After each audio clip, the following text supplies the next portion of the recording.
I have a question for you. It's kind of like the trolley question. Let's say that a person is stabbed with a very long knife, like a 15-inch knife.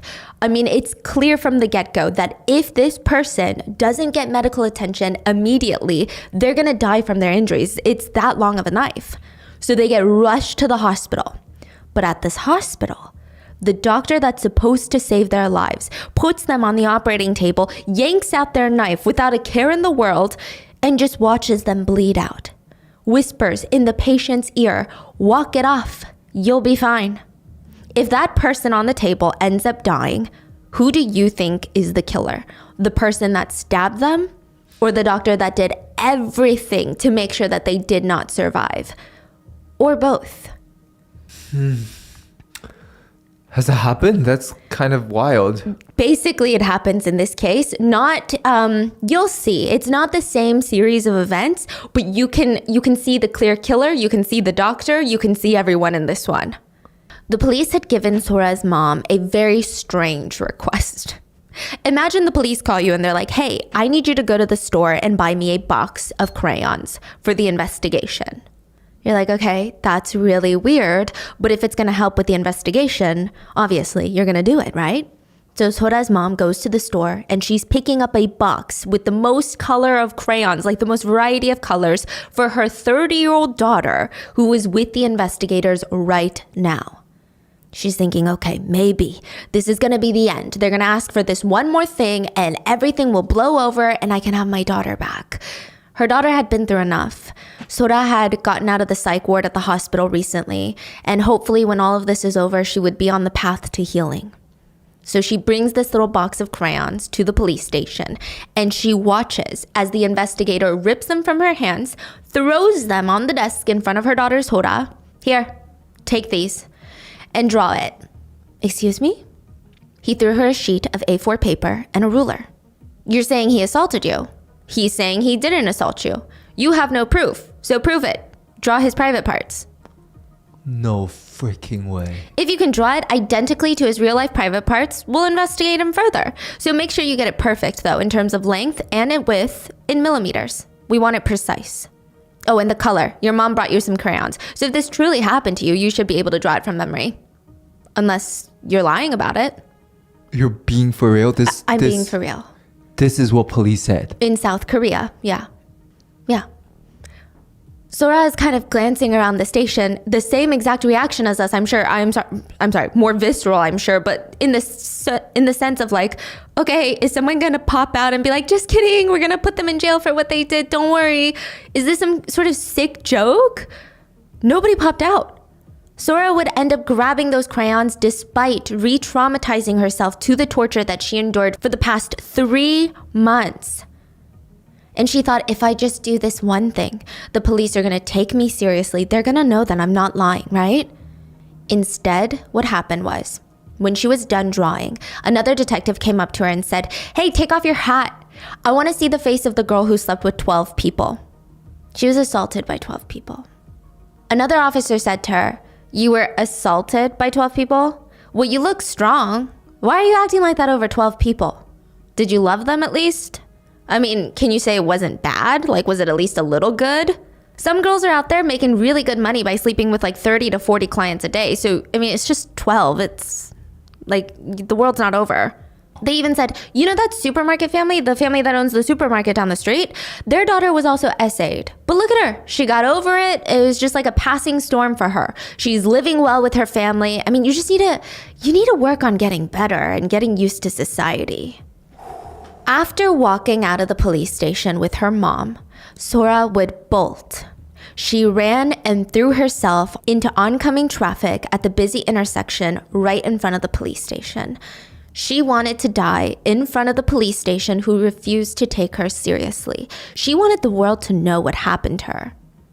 The police refused to investigate the Korean entertainment industry. 12 male casting directors on the set of famous K-dramas had harassed and essayed her. They, quote, passed her around as if she was some sort of object that they had power and control over. They humiliated her, threatened to assault her with broken glass bottles, burned cigarettes on her face, and set her house on fire. By the end of this case, Sora will die. Her little sister will die. And their father will die. And the perpetrators are still working in the Korean entertainment industry.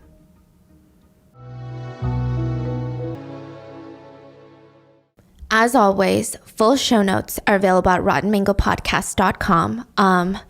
It's a very weird time to bring this up, but I do want to briefly mention that I am very grateful for the people that we work with on the Rotten Mango team. I mean, the amount of passion and dedication that they approach just every single case and every single story with is incredible, and I feel so lucky to have this team, and we're still growing and learning every day. But for today's case, one of our researchers who's based in Korea was actually able to connect with the victim's mother. They met in person, they shared a cake together. We didn't want to push her to talk to us about anything in particular. Our researcher didn't show up with a list of questions. We just wanted her to feel comfortable, and I think even just for one of us to be in her presence and to see the pain that she very bravely carries around with her, and just to get further insight on what her fight for justice has been like, it's given us a profound understanding of this case. And yeah. So her name is Mrs. Chang, but we're going to call her Mrs. Yang because they're the Yang family, and I want it to be a little bit easier to understand. But please leave some supportive comments, as we're going to be translating a lot of the comments into Korean for her to get some strength from you guys. I just want her to know that we're thinking of her all the way in America. Oh, also she has a YouTube channel where she posts updates on the case. Wow. Yeah, and she's a one-man show. She does one-woman protest. She runs her YouTube channel by herself. I'm going to link that in the description, so please go show your support there too. I think it would mean the world. So with that being said, let's get into it. The morning of August 28th, 2009, Mrs. Yang, so Sora's mom, and Sora, they were touring homes for the family. So it was going to be Mr. and Mrs. Yang, Sora, and her little sister Sojung. Sora was no longer working on the sets of K-dramas. It's not something that they would ever bring up in the house, though. And Mrs. Yang was just really proud of her for this new direction that she was going in. She was working on getting her real estate license while working at this fried chicken shop on the side. At home, she would make these rings and these pins. She earned her bead crafts license and sold her little pieces at little markets. She even had her nail art certificate. So it's a lot of different avenues of passions, yeah, but Mrs. Yang was in no rush to tell Sora, like, pick one, you know? She wasn't thinking, you gotta pick a career. She just wanted her little daughter, Sora, to be happy. She had come such a long way. After looking at houses, Sora and her mom, they're grabbing this quick bite to eat. So here is Sora putting food on her mom's spoon, urging her like, eat, Oma, making sure that her mom is getting a variety of all the side dishes, of all the greens, of all the nutrients. And it used to be the other way around. Mrs. Yang used to be the one that was always making sure that Sora was eating, even preparing all of her favorite foods to try and get her to take another bite. Probably the most vivid memory that Mrs. Yang had was like 3-4 years ago. She was so excited to see Sora that day. She wanted to bring her all of her favorite dishes. So she woke up early in the morning, went to the market, picked out the freshest fruits. She inspected every single berry to make sure none of them were bruised or smushed or squashed. She picked the apples, and she knows which ones are going to be crisp and sweet. Like after 30 years of being a mom, she's a professional at this. Then she rushes to a few local bakeries, asking, do you have fresh batches of this bread? This was Sora's favorite. And lastly, she timed everything perfectly. She was going to see Sora at, let's say, 1 p.m. She found a chicken shop nearby. She was going to go and pick up the fried chicken at 12:45 p.m. So by the time that she rushes to Sora, the chicken would still be crispy and hot. And Mrs. Yang remembers setting out all the food on the table. Hurry, eat while it's still hot. Come on, it's your favorite chicken. Here, eat the wing, it's your favorite. And she's putting food onto Sora's plate. And Sora was just picking at it in her hospital gown. The ones that they give all the psych ward patients.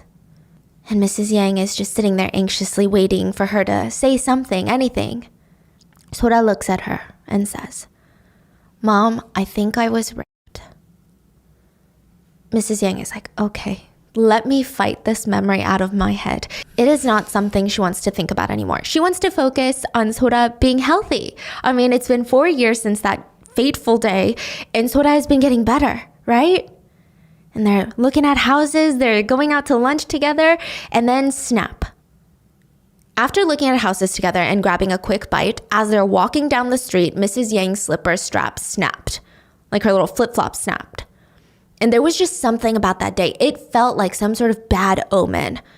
And so Mrs. Yang grabs Sora's hand, starts dragging her broken slipper across the pavement, half walking, half sliding to the nearest shoe store. And she looks at her daughter and says, National Treasure. That's her nickname for her. Let's make it a shopping trip. Okay, let's both pick out a pair of shoes while we're there. So you pick a cute pair and I'll pick a cute pair. Mrs. Yang chose a pair of yellow slippers. Sora chose silver ones that were very sparkly. And as they're checking out, Sora looked at her mom and said, Mom, if I don't wear these, are they your style? Would you ever wear these? Sora's mom thought it was kind of an odd question to ask, like, honey, we have very different feet sizes. How could I wear your slippers? Okay. After buying the new shoes, Sora told her mom, I just need to run by the house real quick and feed the dog. Mrs. Yang had a few other errands to run first, so she says, okay, be safe, and she watched her daughter walk off. Sora would never wear the silver shoes. She walked directly home and jumped from the 18th floor of their apartment building in Seoul. She left a note that read, I was their sexual toy. Death is the only way to live. When Sora's mom heard of her eldest daughter's death, she was so shocked she didn't even cry. She felt like she was in a trance. She wasn't even in her own body. I mean, the first night in the house without Sora, Mrs. Yang just stared at the silver shoes that she would never get to wear, and she thought to herself, I should have felt something was strange when my shoe strap broke. And she blamed herself. She said, why didn't I know? Why didn't I know anything, even though she's my daughter? In Korea, there are some gifts that are avoided for superstitious reasons. I was always taught by my parents that when I give someone a watch, they have to at least give me $1, because now it's no longer a gift and it's an exchange of goods. Because a gift of a watch or a symbol of time is a very bad luck. It's like I'm telling the person I'm gifting it to. So in Chinese, Yes. gift a watch is 送钟. It pronounced exactly like seeing someone's death. Like someone died, you take Witness. them to 送钟, like through the whole process of that. That's why the words they pronounce exactly the same. That's why you can't give that. Wow. Okay. So I was always taught by my parents, it's like you're giving a symbol of like your time is running out. It's like a reminder, right? When I gifted my parents all watches for their 60th birthday, they both wired me like $1 because I was in LA. And you're not supposed to gift empty wallets. So if you want to buy your girlfriend a wallet, you have to put at least $1 or $5 in there. Because if you give someone an empty wallet, you're wishing them a future of emptiness financially. And shoes, if you gift someone shoes, it's also customary for them to give you $1 because shoes represent the end of a relationship. Usually in romantic partnerships, it's a breakup. It means that you wish the person would walk away from you. Sora's mom felt like she should have known better. And I think a mother's guilt is so painful to witness because how can you tell a mom that it's not their fault? Most moms feel responsible for anything and everything that happens to their kid. So yeah, Sora's mom was sitting there staring at the silver slippers, wondering of all the ways that she might have been able to prevent this, not knowing that 6 days later, her youngest daughter would also be gone. In a single week, she would lose all her children. As a mom, Mrs. Yang probably spent a fortune on shoes. She was never really upset by it though. So, as kids age, they outgrow their shoes. We're going through the same thing right now with our nieces, constantly outgrowing clothes, shoes. I mean, it never lasts. They'll get a fresh pair for Christmas and before you know it, their feet have grown so much that you can't even force it into the shoe. And it's frustrating because my sister is like, man, these shoes are practically brand new. It's like there's not even wear and tear. Sora never had that experience. Sora would be running through town with friends, laps around the playground, up and down the neighborhood, up and down the stairs. Her shoes, the soles would be falling out before her feet even outgrew them. And Mrs. Yang never complained. She loved every single aspect of being a mom. Like when Sora had turned 100 days old, this is a really big deal in Korean families. It's called like the pegil. Mrs. Yang stayed up all night making 100 red bean rice cakes and handing them out to her neighbors. Nobody really does this anymore. It's really time consuming and people just think it's one of those old traditions, right? Back in the day. But it's supposed to be for good luck. And Mrs. Yang was like, I'm going to do anything for my kids. And I think it worked. I mean, it really worked. So by the time that Sora is 4, she's basically using all of the big words in Korean. She was even going to an English school, a Hanja Academy, I think is what it's called. Traditional Chinese words. Yes, the Chinese characters, right? Academies. In kindergarten, she was like the little librarian of her class. She would read books to her classmates that couldn't read yet. After school, she would take taekwondo lessons, then it turned into piano lessons. So like, I don't know, can you really tell me the rice cakes didn't work? I'm just kidding. You know, it's good parenting. But Sora was just really a unique case. Her IQ was tested later to be 157, which is considered highly, highly, highly gifted. Wow.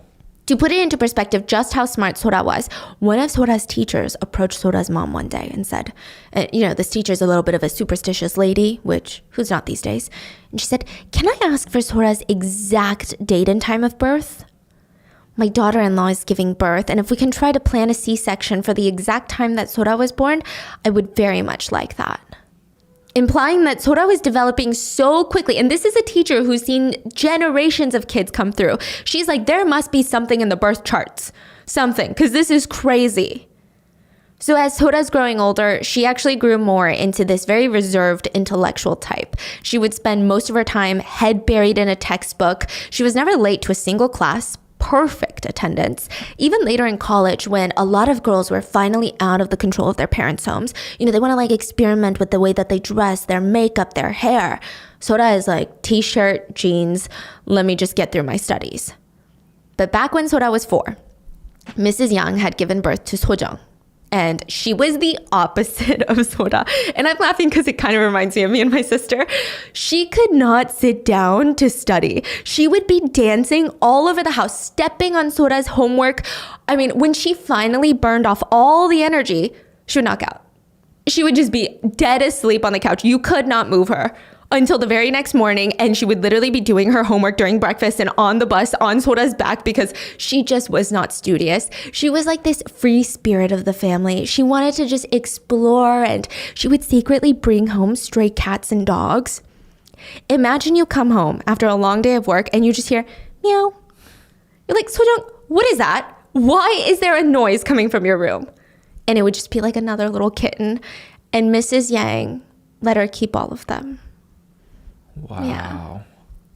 But the two sisters, they truly could not have been more different.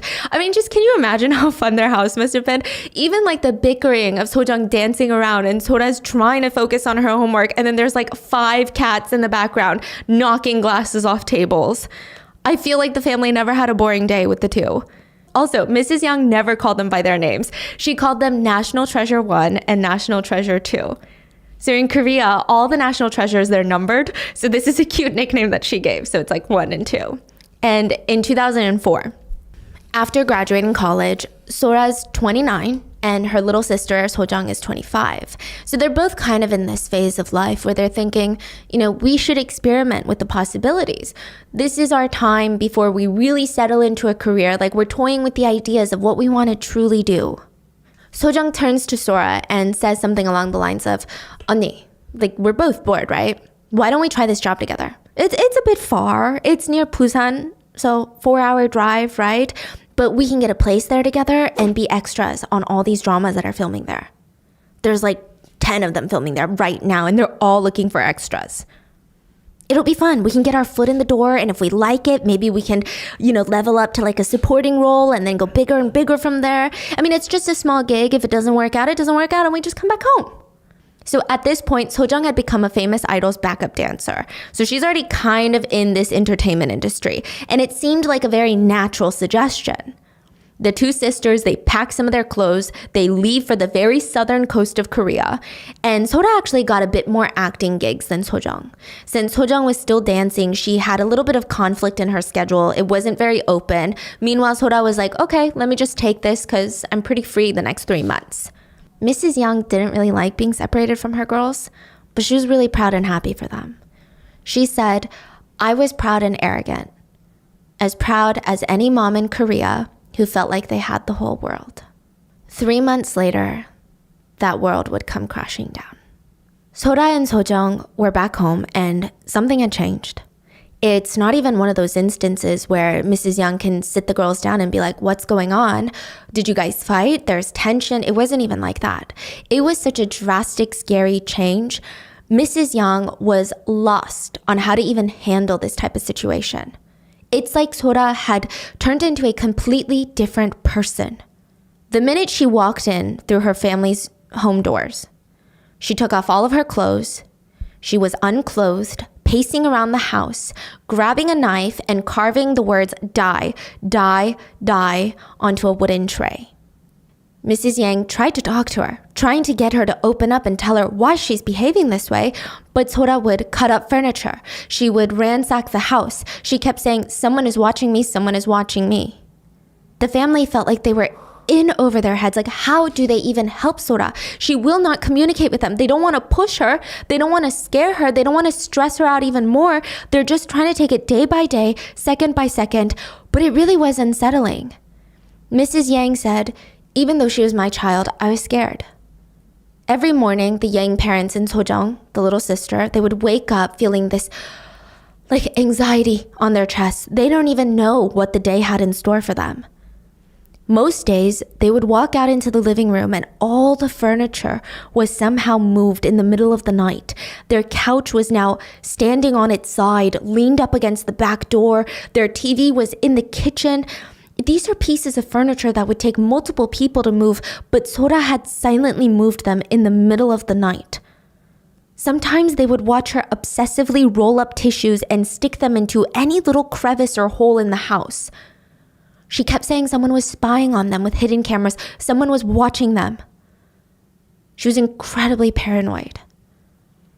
Sora would come out of her room naked, chanting, "I'm gonna kill you. I'm gonna kill you." It's like she was in a trance. Like she was possessed by someone. I mean, she felt like a stranger to the family. She would repeat these very violent words that they had never, ever heard come out of her mouth. Like, she's not even the type to watch violent movies or shows, not saying that there's a link to like violence and that, but it's just so startling. Like, this is a girl that loves to read books and plays the piano. And now, after 3 months of acting on K-dramas as an extra, she's come back and she's having a full psychological meltdown. Every single day, the family used every second to try and brainstorm of all of the ways that they could help Sora. But like, is there really a perfect way? Maybe if you're a trained psychiatrist, you would know better. But for the family, it's a very tricky situation of if we don't do anything, clearly it's going to get worse. And Sora is obviously in some sort of pain for her to be acting like this. And if we do something, it might push her away further. So we need to make sure whatever we do is the right choice. If we try and take her to a therapist right now, what if she rebels, runs away, and we can't even find her? There's nothing we can do. She's 30. The police aren't going to do anything if she's a runaway. Sora's behavior would only get more alarming. She would be sitting down, staring at a wall, when her phone would ring. She would get angry and tell her mom, "I have to go to a shoot. I'm going to go to a shoot. I have to go." She would bolt out the door before her mom can even stop her, before anyone can stop her, because they clearly don't want to let her out of the house. And for days, she would be missing, and the family would try and reach out to her, calling around, asking if anyone had seen her, trying to get in contact with her because they're so worried. I mean, there was no way that she was working in this state, but there was also no way of finding out where she was. A few days later, she would return in a state of just complete disarray. Her hair would be ruffled up. Her lipstick would be smeared. They were so lost. How is this the same Sora that we knew for the past 30 years? 30, not even like 5, 30 years. Like, this is her whole lifetime. And just, she's, with the snap of a finger, a completely different person. And then one day, Sora tried to physically attack her younger sister, Sojong. All the nurses on that hospital floor knew who Mrs. Yang was.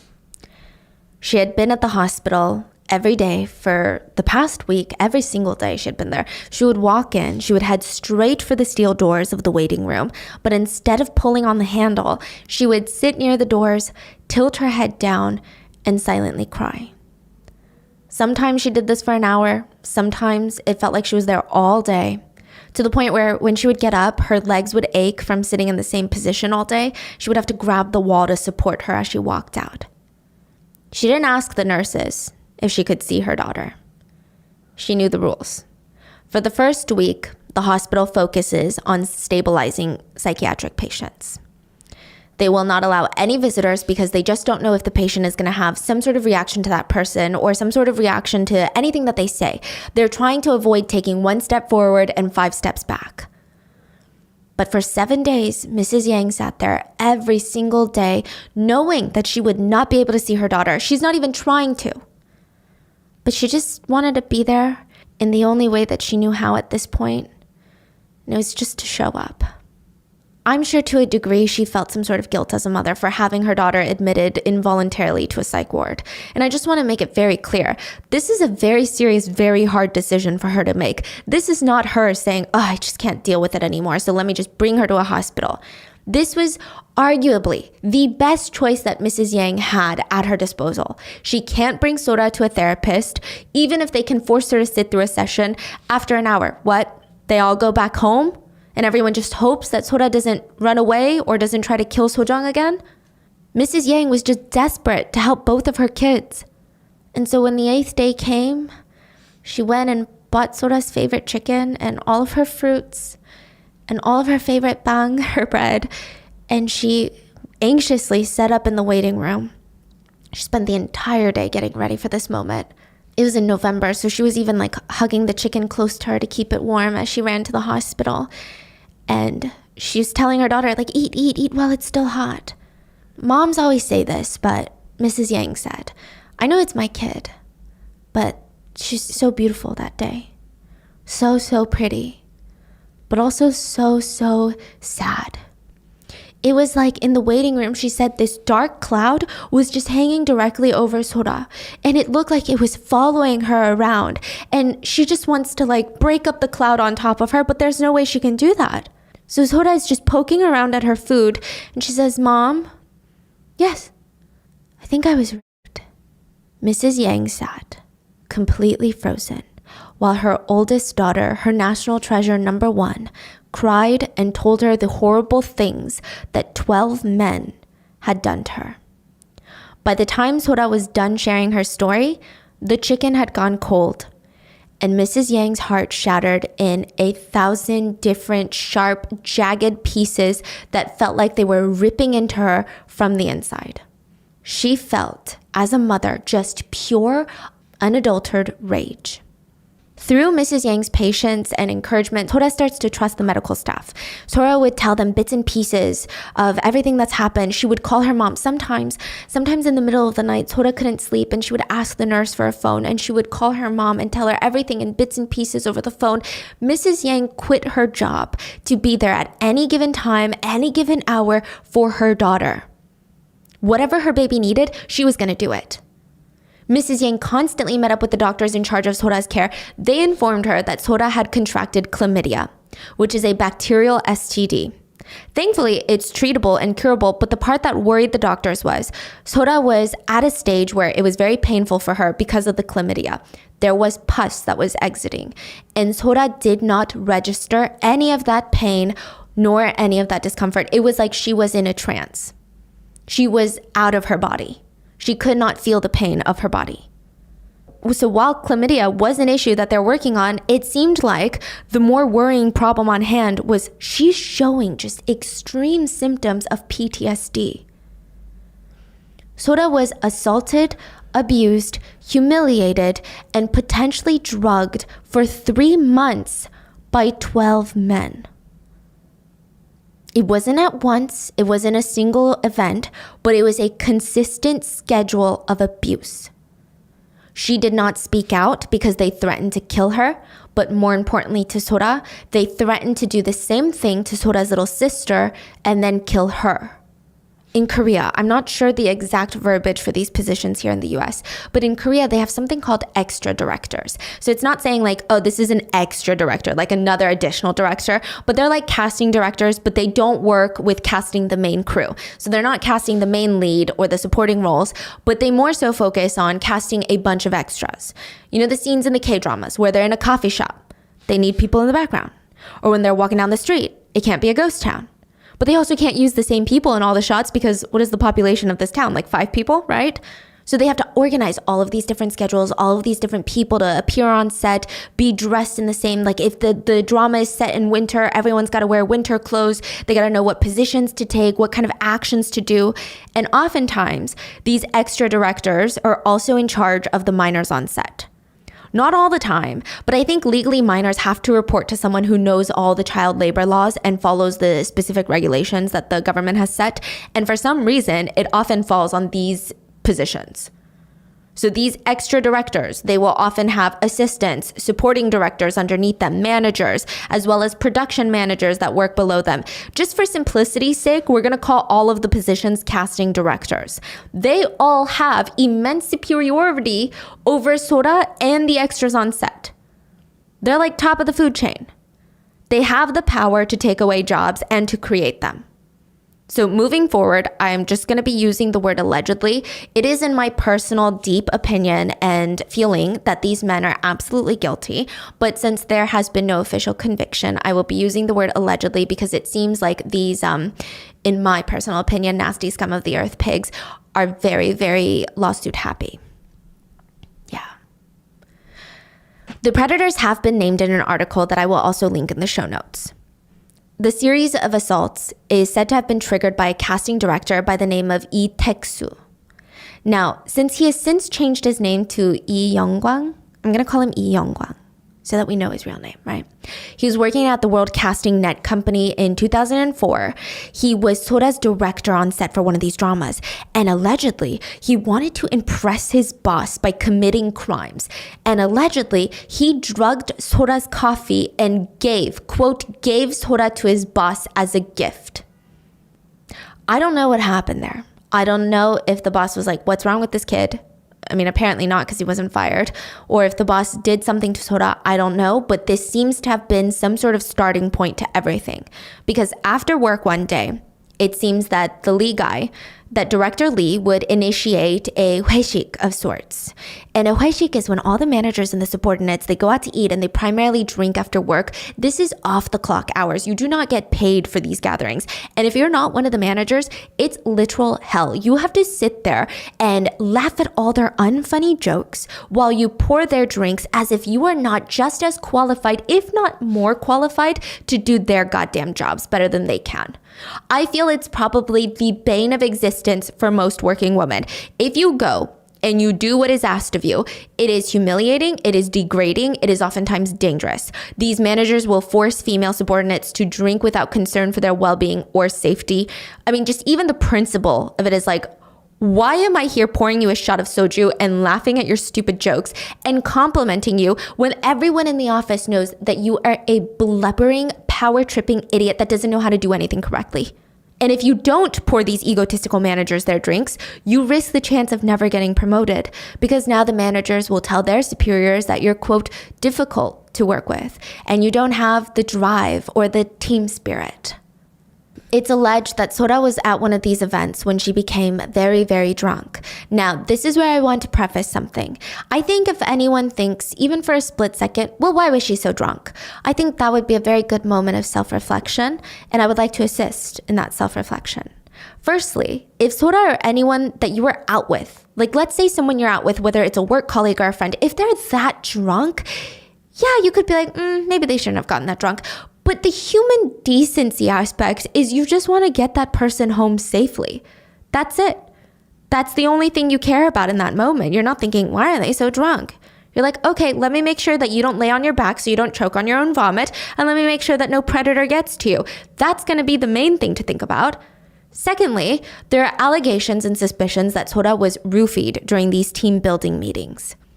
Sora was said to have not been much of a drinker, and when she did drink, she knew her limits really, really well.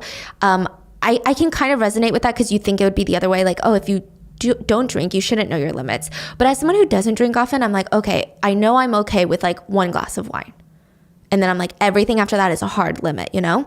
And she was very, very mindful to never cross these boundaries. I don't even think that she would drink like a full glass of wine, because it's alleged that after just one sip of beer, people started witnessing Sora behaving very drunk.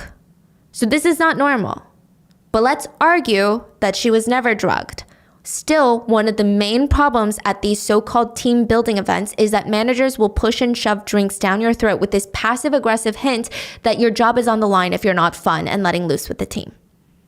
So either way, I don't think that we should blame Sora at all.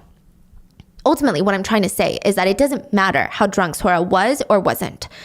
The night of August 10th, 2004, Sora was drunk, and at around 2 a.m., Director Lee pulled her into a video room. This is already so shady. Video rooms in Korea are places where you can rent these small, tiny rooms that have like a love seat. It's like a tiny little couch. You watch DVDs and stuff. It's a quiet, private room, and it's generally known as one of these places where teenagers go to rendezvous, if you will, since most likely teenagers can't afford like hourly motels yet. Director Lee threw her on the chair, and it was clear that she was unable to resist. He assaulted her. Just 8 days later, he got Sora drunk again, dragged her to a motel room. Sora was clearly unable to resist, and he assaulted her. Just 5 days later, he dragged her into another motel room, strangled her, took off her clothes, and this time Sora was conscious enough to resist. And when I say resist, I'm like, all of it was essay, okay? Sora was conscious enough to resist and made it clear once more, for the third time, this is not consensual. She resisted physically, and he threatened her, allegedly saying something along the lines of, "I will break this glass soju bottle, cut up your face with it, and then use it to assault you. I will put out cigarettes all over your face unless you listen to me." He assaulted Sora once more, sometimes even punching her in the face, kicking her in the stomach, and slamming her up against the walls during the assaults. It's alleged that Director Lee went to tell his buddies on set what he had done, because, you know, what a thing to be proud of, right?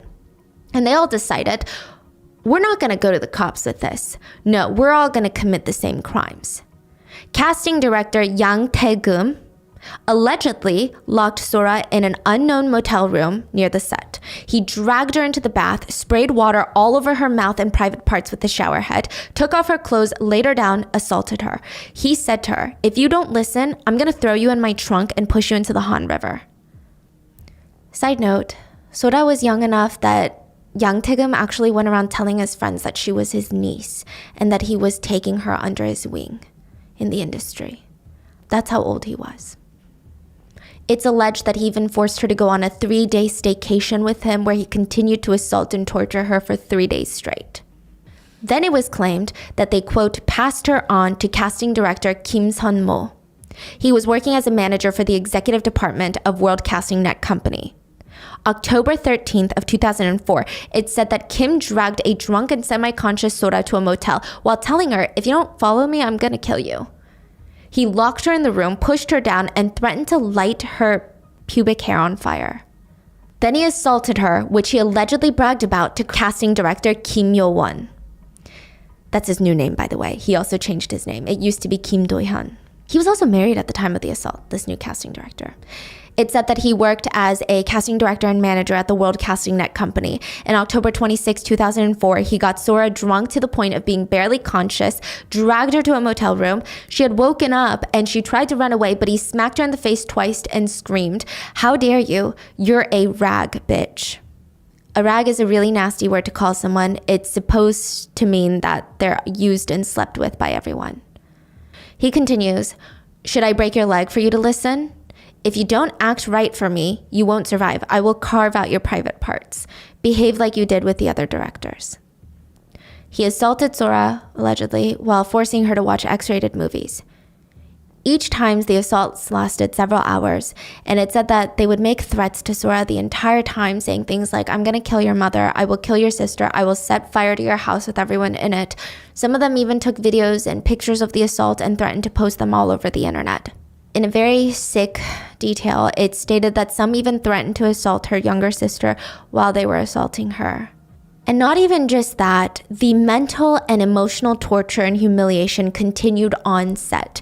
Now, from these actions, 9 other useless pigs were inspired to harass Sora. So the casting directors are going around telling everyone on set what they've done to her, and they're laughing about it. And so 9 other predators decide, okay, let me try the same thing. They would grab at her on set, grope her. They would grab her hand, place it on their private parts. They would spy on her while she would be changing in the dressing rooms for other scenes. One of them even had the audacity to grope her and said, "You're fat. If you want to sleep with me, you should starve today and lose some weight." Another one tried to humiliate her by calling her a mop and taunting her that he knows. He heard from everyone about her hair situation down there. Another one groped her and said, "They are big, so the rumors are true. I like them. You should come live with me." It is the common belief that Sora descended into a psychological break and mental break from all of the torture that she endured in a very short amount of time. And she met with these people every single day because she was working like 5 different dramas. And when she wasn't being R-worded and dragged to motel rooms, she was being assaulted on set, just in the open. Like, even just researching makes me sick to my stomach. So I can't even, Sora tried everything that she could. And this is the heartbreaking part. And I can't help but feel like this intense amount of pure female rage. Because let me give you a brief timeline of events. Director Lee assaulted her August 10th, August 18th, August 23rd, September 5th, September 20th. On September 24th, Sora met with a therapist. October 6th, she was essayed by director Taegum. October 7th, essayed by director Kim. On October 8th, Sora met with another therapist.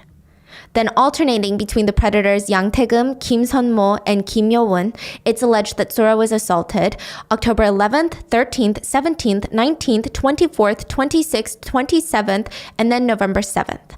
On November 9th, she would meet with another therapist. November 18th, she was essayed once more. And on November 19th and 26th, she would meet with a therapist again. Her medical staff at the time said in a recent interview, "I remember Miss Yang as a special case patient who developed her disability due to excess stress in a short amount of time." Now, a lot of people also speculate that if Sora was drugged heavily during the span of the past 3 months, that could have intensely contributed to her psychological breakdown. Side effects of date rape drugs include memory impairment, impulsivity, anxiety, depression, stress, paranoia. And I'm not sure if she was drugged. We can't say that we have the exact evidence because you'll see why later, but I can see that to be, because it's just so different from who Sora was for 30 years. Mm-hmm.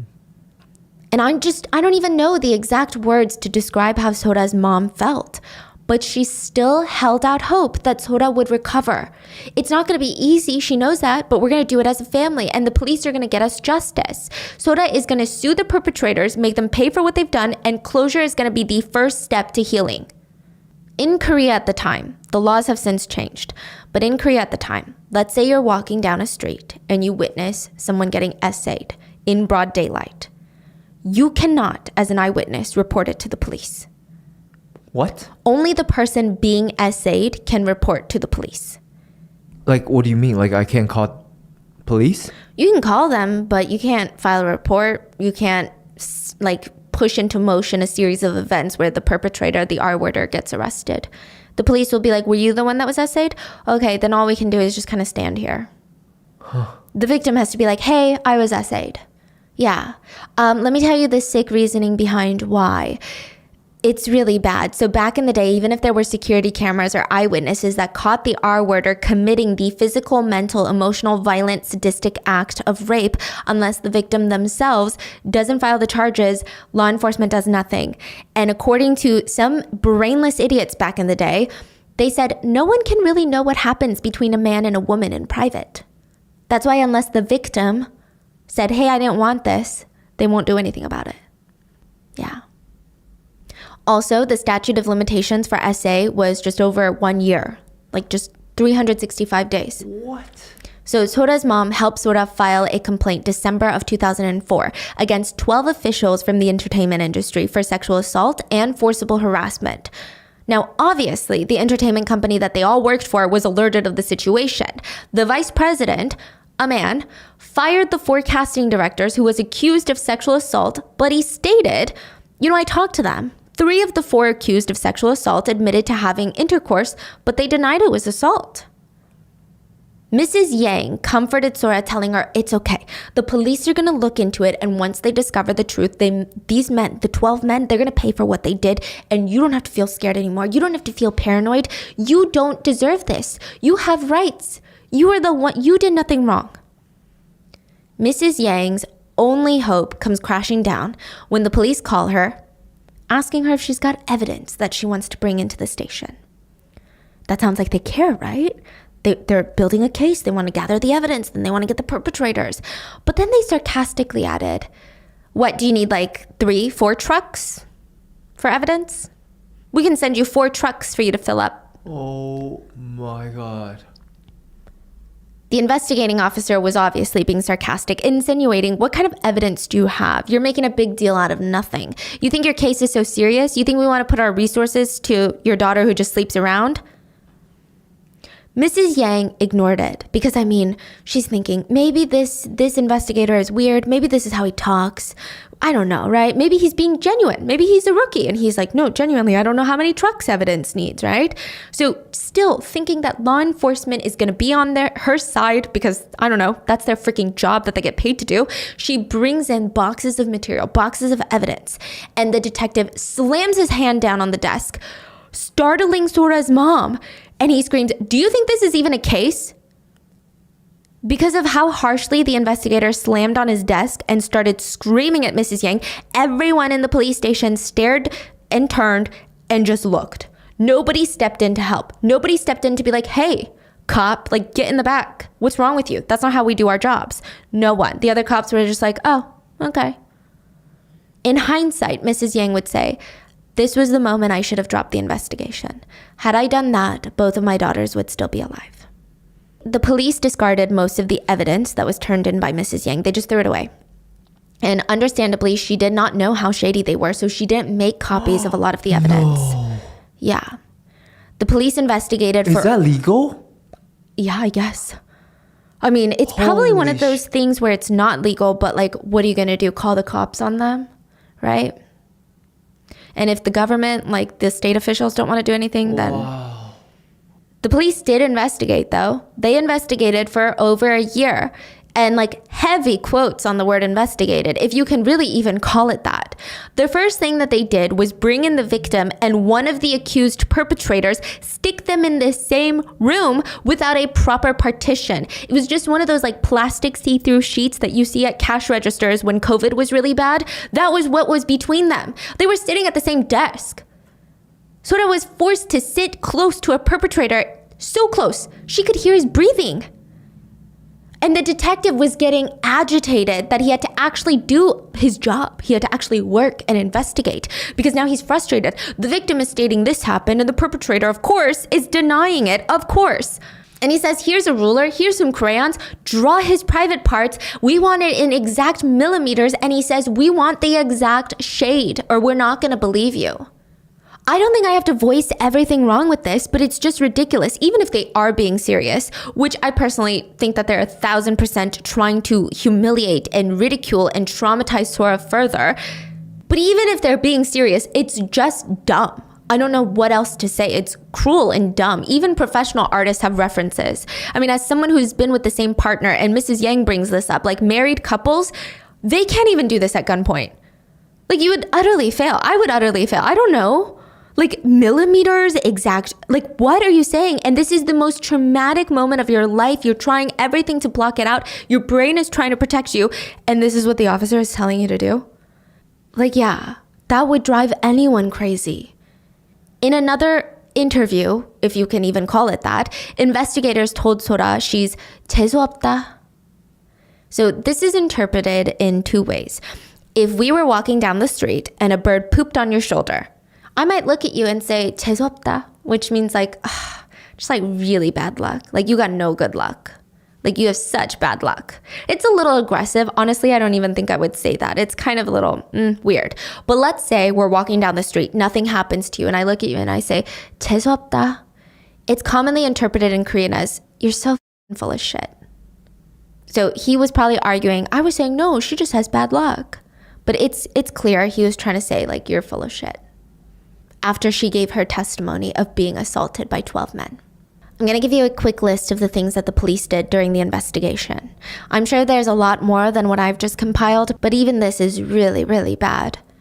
In order to drop a complaint, you have to sign an official document that states that you understand that you're dropping charges against the perpetrators, or the so-called perpetrators. You have to add a fingerprint on the document, so you got to stick your thumb in ink. It's got to be like notarized, right?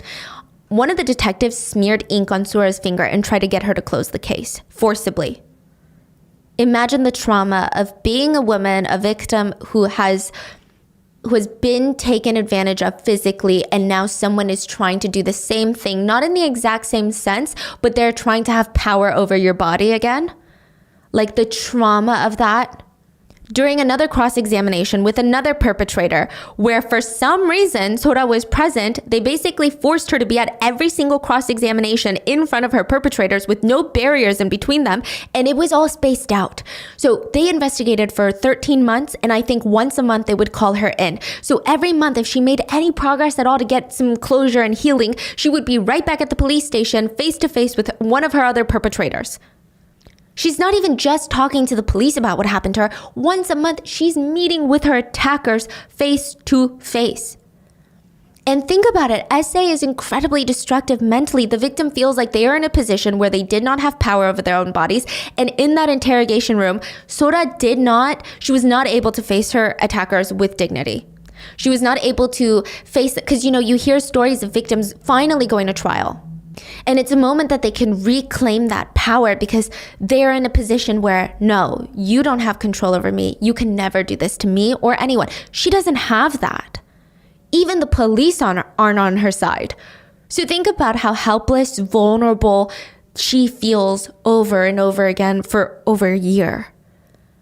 A lot of experts said that this type of trauma would have probably left her feeling like she had been essayed all over again once a month for a year after her traumatic 3 months by the same perpetrators. During one of the cross-examinations, the detective asked the perpetrator to describe the sexual acts that they engaged in, because all the perpetrators admitted to what they did, but they tried to argue that it was consensual and she wanted it. The perpetrator described every single bit of the assault in great detail right in front of Sora, and even made explicit noises to go along with it. Not once did the police stop him. By the end of that cross-examination, Sora was crying and screaming. Her mom stopped it, took Sora home, where for days she sat in a trance-like state, refusing to eat anything, just laying there staring at a wall. Even just by looking at her psychiatric treatment progress notes, Sora was clearly breaking even more from the police investigation. Side note, again, Mrs. Yang blames herself for that, but I disagree. I think this is the police's fault, clearly, right? I mean, in the treatment progress notes, the medical staff wrote that Sora was reporting feeling heightened anxiety and nightmares after looking at the faces of her attackers again. She said when she hears their voices, all she can think about is when they locked her in those rooms and did what they did to her. I mean, clearly things are not going well. After yet another traumatic incident at the police station, Sora runs out, breaks free from her mom, and runs directly onto oncoming traffic right in front of the station. All Mrs. Yang could hear was her heart thumping in her ears and all the car tires screeching and cars honking, and thankfully, they were all able to stop in time. Sora survived. But it's just crazy. I think it's a global problem. Women and children are not being protected by law enforcement. SA crimes are not. It feels like the vast majority of law enforcement just do not care. In 1998 in South Korea, a crazy verdict was given on an SA case. A minor was R-worded by another minor. And the verdict of that trial, 1998. I know it sounds like a long time ago, but just think about this. The statement the judge gave was, the two parents of the two minors should let them get married. What? They were basically, they were insinuating that the victim's body was wasted since she was violently attacked by a criminal, so she should just marry the criminal and live the rest of her life in utter fear and trauma. What? Yeah. Because if you're not a virgin before you get married, it's going to be rough for you, was the sentiment. Court is dismissed. And just side tangent, okay? There is such a strong stigma around SA. I mean, if I told you a man had been physically assaulted, mentally and emotionally tortured, and the perpetrator had inflicted biological terrorism on his body, we would not ask that man, "Were you drunk, sir? Sir, what were you wearing? Your basketball shorts were a little short, sir. Are you sure you didn't want to be terrorized like that, sir?" But that's what SA is. It's assault. And it should even be categorized as bioterrorism. She caught chlamydia from her assaulters because you can spread diseases into the population non-consensually and with force. That's literally biological terrorism. After witnessing how her daughter was treated by the police for being the victim of violent sexual crimes, Mrs. Yang asks us this question: is this really a country where you can raise a daughter? The number 18 in Korean can also sound like a curse word. 18 is 18, right? Which I'm not going to say the curse word in Korean. It's a little aggressive, but just imagine 18, but instead of the P's, you have a soft B. And it can mean fuck you. In English, it seems a little more casual. In Korean, it's a lot more passionate. It's a little more aggressive, right? It's amplified.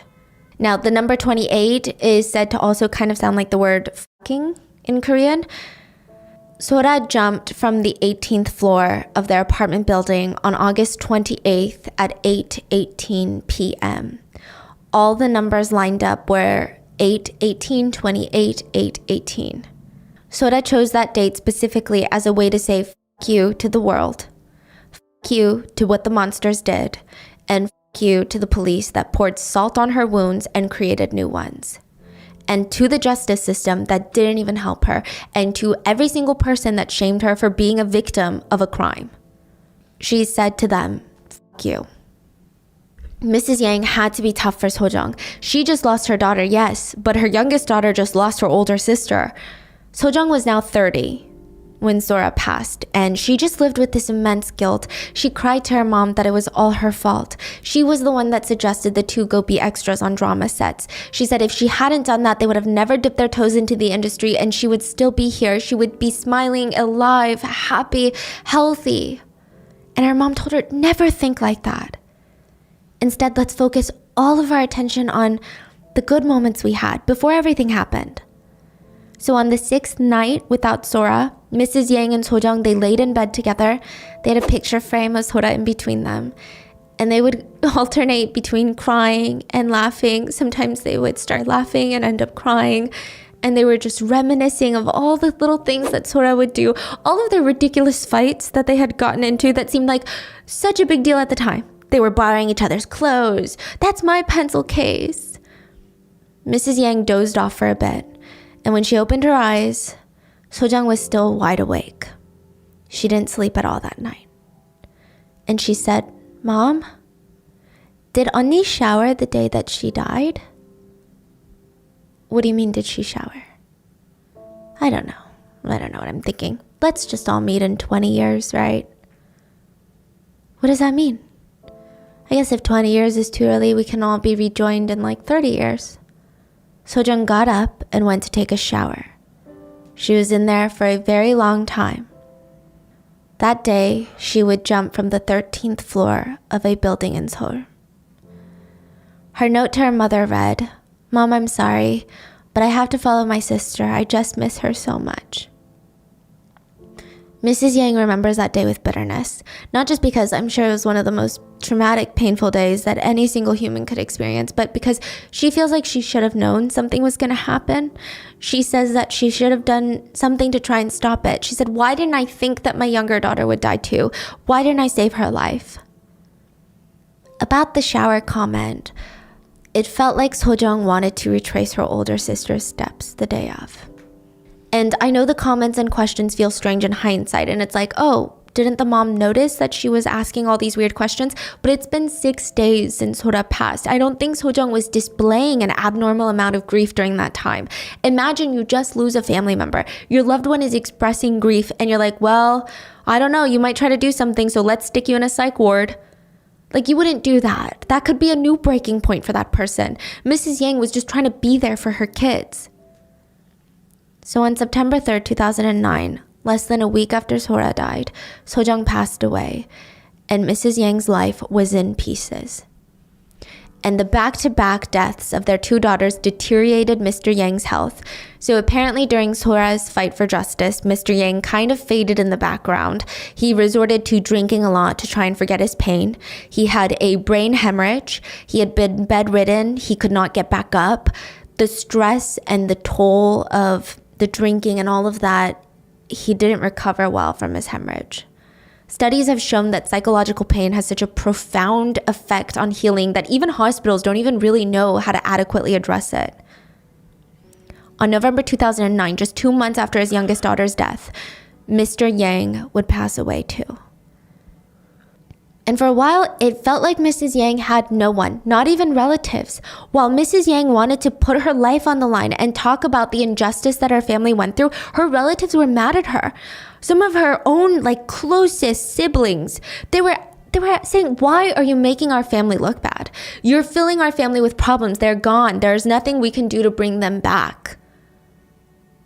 For a while, Mrs. Yang kept quiet and she harbored all this anger and pain by herself.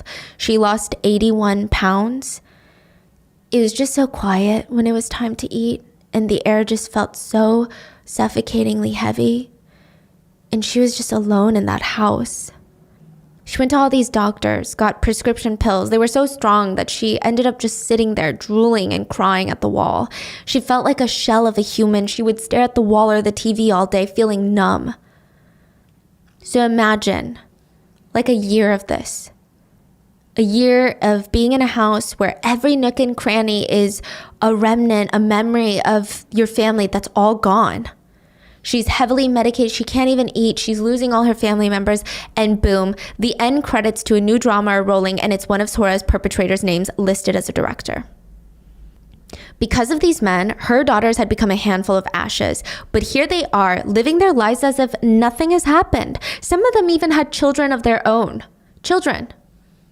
Mrs. Yang felt like she was going crazy. She even changed her name. Not because she didn't want them to find her or anything, but it's an old superstition that your name can carry good or bad luck. And she said, maybe my daughters died because my name is unclean. She said she would have given up anything for her daughters, her name, her life, anything. And that is why Mrs. Yang started her one-person protest. She would demonstrate with a huge sign showing the names of 12 perpetrators who harassed and assaulted her daughter. Every demonstration, a cop would come up to her and say, I'm a cop. I got a report that someone is defaming on the streets. The police are really worried about all the wrong things. Yeah, defamation is a serious issue, but first of all, I don't think that this is defamation. And second of all, if you were to tell me, is defamation worse than essay? It's really clear. During another demonstration, allegedly one of the family members of the perpetrators came up to Mrs. Yang and tried to slap her in the face with his palm. It's like the brother of a perpetrator, while swearing at her. One of the perpetrators even stated, I will make her a beggar by suing her for defamation. The next time she's on the street, she's going to be asking for money and food. She did get into a physical altercation with one of the perpetrators. There is a YouTube video on it on her channel, and she ends up fracturing her wrist because he shoved her during a protest. One of the wives of the pigs called Mrs. Yang and threatened to sue her for defamation. And when Mrs. Yang tried to explain to her the situation and how terrifying of a person that her husband was, the wife responded, I don't care what he did as a bachelor before we got married. Even the police officer that worked on the case and did, in my opinion, one of the worst jobs I've ever seen, if you can even call it a job, he also stated that he would sue Mrs. Yang for defamation. And this part is crazy, but Mrs. Yang went to see one of the detectives thinking, okay, maybe after 5 years, he'll apologize. After 10 years, he'll apologize. Maybe he'll find some salvation somewhere and come to his senses. She showed him portraits of her 2 daughters, and he insisted he doesn't recall a single thing, doesn't remember them. And he started filming her, threatening to sue her for defamation. In Korean, there's an expression, he who farts in the room and gets angry at everyone else for the smell. Mrs. Yang felt really depressed again. I mean, this is the evil, angry scum that her daughter had to deal with. In the span of 6 months, Mrs. Yang had lost her whole family. She lost her oldest daughter, her youngest daughter, then her husband. And she said that she felt like she was always gasping for air and struggling to get a deep breath in. Imagine being in a constant state where you feel like you're half drowning all the time. The only reason that Mrs. Yang stayed for so long instead of joining her family was because of one of Sojung's dogs. They still had a dog. Sojung had brought home this tiny little puppy a while ago, and they named him Pee-Pee, right? Which I feel like could mean a lot. I feel like he was a little rascal when they first got him because the name sounds very rambunctious, like a little troublemaker. And she said he was the last one in the family. She said she felt a duty to make sure that at least one family member lived a long life under her care. She brushed his teeth every single day. She looked online for best meals to feed dogs. The dog ate better than her. She would mix milk into his dog food to make it easier for him. She brushed his hair every single day. She absolutely treasured him. He lived for 19 long years before passing away. And that is when Mrs. Yang decided, it's time for me to join my family. And she attempted to end things, but she survived. And she said in that moment, all she remembered was Sojung telling her the day before when they were laying in bed together, before she passed, her youngest daughter told her, "Mom, get your revenge. I think if anyone can do it, you can. You're strong." And so now, that is what she's doing. The only thing she can and will do as a mother, no matter how hard it is, no matter how lonely it is without her family, and it's been really hard, okay? Mrs. Yang waged a lawsuit against the perpetrators. April of 2014. Now, there is a part of this that I couldn't bring up earlier because I wanted to be wary of people thinking this was some sort of argument against Sora, but during the 3 months of Sora's torture, Sora purchased a ton of, quote, gifts for one of the directors. Nike shoes, hats, tech gear, clothes, cameras, sunglasses, watch, even gifted one of the directors like $1,000 in cash. Now, this is a detail that I'm sure the perpetrators would love to spin and be like, oh, she had a crush on me. But it was very clear that Sora was threatened. She could not say no to these people. They threatened to cut up her face, light her family home on fire, kill her own family, and assault her younger sister. So yeah, I don't think she personally bought these items because she very much enjoyed the company of these scumbags.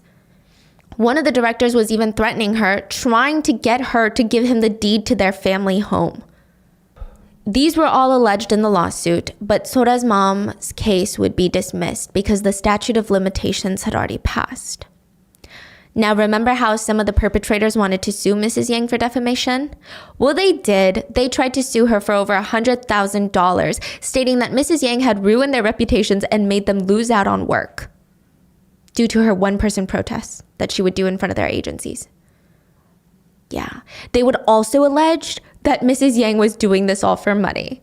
Also, Mrs. Yang is in her 70s and she's a very beautiful person, and they tried to argue that she's trying to make money off her daughter's death and get plastic surgery, which I feel like tells us all we need to know about these pigs. Imagine your children pass because of SA and they're like, no, you're not doing this for justice. You're doing it because you want to look pretty.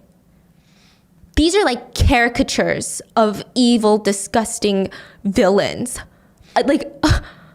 Also, they tried to argue that it was consensual and that they were just so attractive, and Sora even offered to pay for the motel fees herself. Thankfully, the judge threw their lawsuits in the trash can where it belongs and stated, "I cannot help but feel deeply frustrated and sad at the disastrous failure of public power.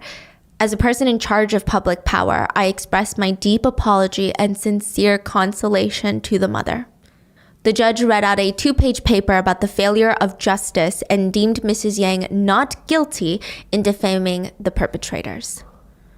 But still, the principle that they even filed defamation charges, she felt like the perpetrators were trying to kill her daughters twice. But Mrs. Yang's revenge had just begun. She wanted to reveal the inside story of the death of her 2 daughters to the world. I mean, she feels like she needs to. This is what her youngest daughter told her to do before she passed. She's doing this for her kids. She started a petition for the Blue House, which is like the White House of South Korea. As of March 2018, more than 200,000 people have signed the national petition to the Blue House demanding a reinvestigation into this case. Now, back in the day, if you got 200,000 signatures in 1 month, the Blue House would at least have to address that petition. That has since changed because of the new president. He doesn't even want to look at it. No way. Yeah, it's really bad. So she had 200,000 signatures. This was the 23rd Blue House petition that was formally addressed by the Blue House of South Korea. They said that they were going to reinvestigate. But in 2018, when the police began reinvestigating, the frustrating thing was because of how poorly the case was handled in the first place, in the first time when it actually happened, right after, there wasn't a ton of evidence left over. Like I said, the police basically trashed everything. They ruined all shots at a proper investigation, then and in the future. The police commissioner even stated that because of the statute of limitations had passed and the complaint was withdrawn while Sora was alive, they said basically it looks like a reinvestigation won't be possible, or at least they won't produce any results, really. Mrs. Yang said, "I never dreamed that there would be 200,000 people. I thought it'd be incredible if we got 100,000 people to sign. I just want to thank everyone. I'm a small citizen with no power, and I want to thank everyone just for knowing. Thank you so much. I'm glad I'm alive. There is no way to repay even a little of what we wanted from our children. But 200,000 people now know, and I will keep going until 50 million people in Korea know everything, for as long as I live." The state offered to pay for her daughter's funerals. So August 28th, 2018, she held a joint funeral. Mrs. Yang said, "F you" to the state for not doing anything. August 28th, 2018. She held a funeral, yeah. And of course, I can't conclude this episode without talking about the dark reality of the film industry. Mrs. Yang met with the ministers of state to try and get the men fired from their positions in the industry as casting directors. And one of them, the minister, sympathized with her but stated, "The system in our country and the police is that we focus on evidence." He apologized when Mrs. Yang started crying. She was devastated and she said, "3 people are dead. Isn't that evidence enough?" A lot of people echoed this sentiment. Moms came forward and said, when our daughters said they wanted to get into the industry, I would tell them, don't stay for too long though. That means something eventually happens to you. It's just a matter of time. An anonymous assistant performer said that working in the industry for the past 10 years, sexual harassment occurs frequently on sets, and everyone but the stars, like the lead and the supporting roles, everybody else, they have to hold their breaths on set and hope that it doesn't happen to them. A Youngjin committee survey revealed that only 1 out of 27 cases were dealt with legally.